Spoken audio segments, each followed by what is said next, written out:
ibaze ko muri abo ngabo 60 basambanywa ku munsi. Ibaze yuko 40 muri bo bandura indwara zandurira mu mibonano mpuzabitsina, harimo Sida, zamburugu, harimo imitezi. Abo bana nibo bagandagaye mu mavuriro ahangaha mu Rwanda, birirwa bivuza izo ndwara. Bamwe bakava mu mashuri, abandi bakirukanwa n'imiryango yabo. Ubwo no kuvuga ngo n'abasore bashobora kuba bafungwa ku munsi barenga 60 baba bateye inda cyangwa se basambanye nabo batagejeje imyaka, cyangwa se abasore bafungwa ku mwaka kuko basambanyije abantu bategereje imyaka y'ubukure bashobora kuba barenga 23,000. Bose barafungwa kandi bagakatirwa imyaka itari munsi ya 25 cyangwa se burundu bitewe n'uwakorewe icyaha. Umukobwa uri hejuru y'imyaka 18 wasambanyijwe ku ngufu bashobora kugufunga 25, ariko umwana wasambanyijwe atarageza imyaka y'ubukure ni burundu. Ngo mu gihugu cy'u Rwanda hari uburaya bukabije cyane kugeza ubwo abana barenga 60 ku munsi baterwa inda. Abakobwa 60, simvuga abana cyangwa se abagore bashatse, abakobwa bashatse byemewe n'amategeko. Ndi kuvuga hangaha abana be munsi y'imyaka 18 baterwa inda buri munsi barenga 60. Ahangaha mu Rwanda hari ubusambanyi bukabije. Ibaze ko Minisitiri w'Ubuzima witwa Sabin Nsanzimana yatangaje ko abana b'abakobwa baterwa inda nibura buri mwaka barenga 23,000, bakaba abana 60 ku munsi. Ibi ngibi rero yabigarutseho ku tariki ya 26 Kamena mu mwaka wa 2026 mu ihuriro ry'urubyiruko ryitabiriwe n'abarenga 2,000 barimo abanyeshuri, urubyiruko rutari mu mashuri, ababyeyi cyangwa se ababarera, abayobozi muri guverinoma, abo mu nzego zifata ibyemezo, abafatanyabikorwa mu iterambere, societe civile, abikorera, imiryango ishingiye ku myemerere n'abandi benshi bagiye batandukanye. So iyi nkuru rero ikintu ivuze ni iki? Ubusambanyi bwariyongereye mu Rwanda kugeza ubwo abana bari munsi y'imyaka 18 aribo basigaye basambana cyane, ariko kurusha abagore bubatse cyangwa se abagabo bubatse. Utu twana turi mu mashuri tw'imyaka 15, 16 dushyushye, utu dukobwa nyine mubona twirwa kuri za social media dustokinga abakuru babo, tureba ibyo bakuru babo bigira. Nibyo nahoze mbabwira ejo, ntabwo umwana azakura abona ibintu Shadibu yigira asinda agasambanywa n'udusore tw'imigirigiri dutoya tw'imyaka 20 n'ingahe, babura kumukurikiza. Abasore twirwa tubona kuri za social media nibo bararuye abana bacu, barabarangije. None se ukibaza ko ubusambanyi buva he?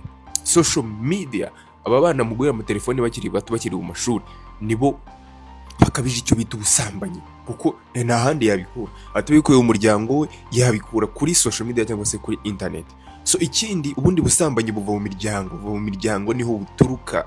Ababyeyi bataganiriza abana babo, ababyeyi bahisha abana babo by'ubuzima bw'imyororokere. Ugasanga ngiye nkabona kuganira ikintu cy'ubuzima bw'imyororokere cyari ikintu gikomeye cyane, giteye n'ubwoba utashoboraga no kubaza umubyeyi wawe. Nge narinze ngira imyaka 20 nta kintu na kimwe barambwira ku byerekeranye n'ubuzima bwanjye. Nyine nk'umubyeyi akicara ngambwira ati ugomba kwirinda ibi, ugomba gukora ibi, ugomba kwirinda ibi.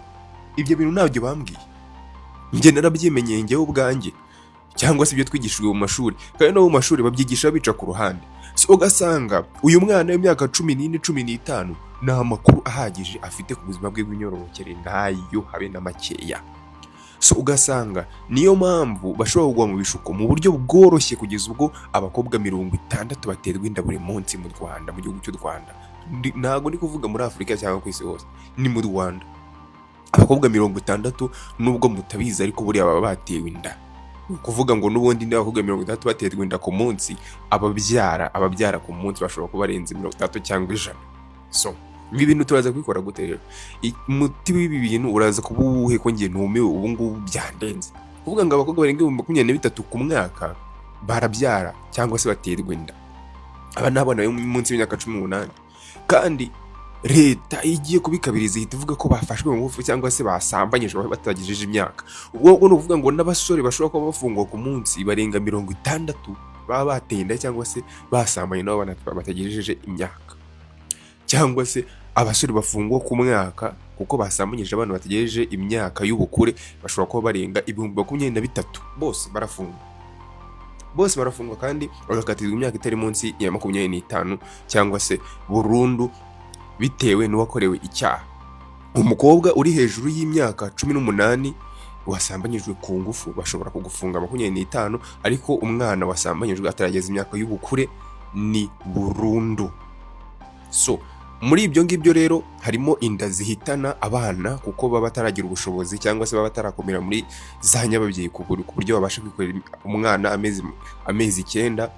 hari abapfa bari kubyara, hari abahitanwa n'inda bagerageza kuzikuramo. Ibyo byose ni risike rero zigenda ziyongera muri sosiyete nyarwanda, ugasanga rero ni ikibazo gihangayikishije abantu ku buryo Dr Sabin Nsanzimana uyu nguyu ukuriye Minisiteri y'Ubuzima yageze aho yitangariza aya makuru. Aya makuru ubundi aba ari ibanga, kuba bavuga yuko abakobwa barenga 60 baterwa inda ku munsi ntabwo ari ishema ry'igihugu. Nta makuru yagakwiye kuba ari ibanga adakwiye kujya hanze ngo abantu bayamenye, kuko ibi ngibi bihita bigaragaza intege nkeya z'igihugu cyangwa se intege nkeya z'ubuyobozi bufite mu nshingano, intege nke z'umuryango nyarwanda, intege nke za sosiyete sivile mu gukemura iki kibazo. Ahangaha rero bihita bigaragaza yuko nta muntu uhari witaye kuri iki kibazo cy'abana yo guterwa inda bari munsi y'imyaka 15. So uhereye mu mashuri yo mu ntara, amashuri yo muri Kigali, nta mashuri bigaragara ko abana bayigamo barenzwe n'ikintu bita ubusambanyi.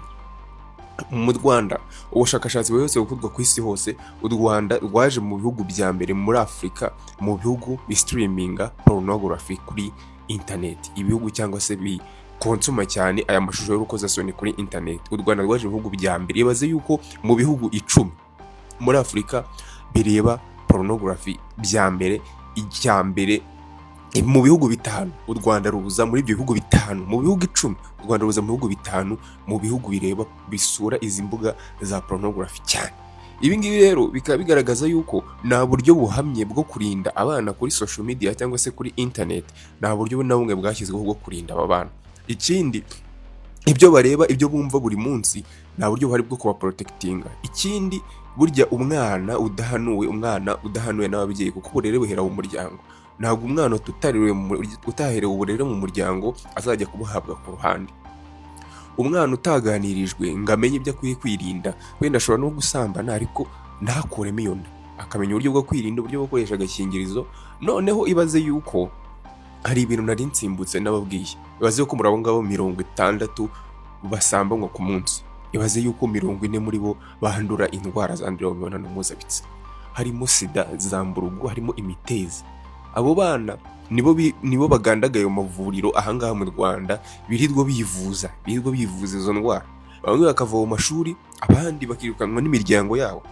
Kuko turabizi mu Rwanda kuba watangaza yuko utwite ukibi wanyu ni ikibazo gikomeye cyane. Bamwe baracibwa mu miryango bakajya gucuruza udutaro mu mihanda. So ibi ngibi ni ibintu leta ikwiye guhagurukira, kandi igahagurukira umuryango muri rusange. Ibi ngibi nitwereka yuko abafite umuryango mu nshingano ntacyo bari gukora. Ababyeyi bibereye bize muri za social media, bibereye bize mu gushaka amafaranga, ntibagishaka kwita ku bana. Aho umwana azamara ibyumweru 2 ataraganira na se cyangwa nyina, bose bataha binaniriwe, batafite umwanya wo kuganira n'abana babo. Abana babo babareresha za televiziyo, abana babo babareresha za ice cream, abana babo babareresha amafiriti. Kandi ibyo ngibyo ntabwo ari umwana akeneye. Umwana akeneye umubyeyi iruhande rwe kugira ngo amuganirize, amuhe guideline, amuhe umurongo ngenderwaho. Ibi ngibi ntabwo byakwiye kuba bikwiye mu gihugu nk'u Rwanda. Abakiyoboye barwaniye bakamena amaraso, ariko na n'ubu ngo bakaba bakira urugamba rutari rw'amasasu, ahubwo urugamba rwo kurinda abanyagihugu. Niba hari kwandura abana barenga 40 ku munsi indwara zandurira mu mibonano mpuzabitsina, biteye ubwoba. Niba abana barenga 40 barimo barandura Sida ku munsi, ibyo bintu muri kumva uburemere bifite. Ni niyo mpamvu nahisemo gukora iyi nkuru. Murabizi ngiye nsanzwe nikorera inkuru za showbiz, ariko ibi bintu birakabije. Leta cyangwa se ubuyobozi muri rusange bagurukira ikibazo cy'umuryango wongera ujye hamwe. N'ibintu aba ngombwa mushyireho umunsi wahariwe umuryango mu cyumweru, umuryango uhure uganire. Ibitari ibyo ngibyo, nakataraza muzakazana, nakataraza umuryango wo ubwawo uzakaza. Kandi ibi byose nababwiye, mbisubiyemo, si mu mashuri, si muri leta. Uburere buhera umuryango. Niba umuryango udahawe umwanya cyangwa se umuryango udatojwe gushyira ibintu byawo ku murongo, umuryango uzangirika. Kandi umurongo niwo musingi w'igihugu.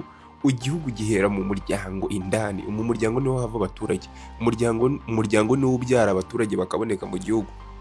Ni ukuvuga ngo rero igihugu kigizwe n'imiryango, iyo miryango idahari rero nta gihugu twaba dufite.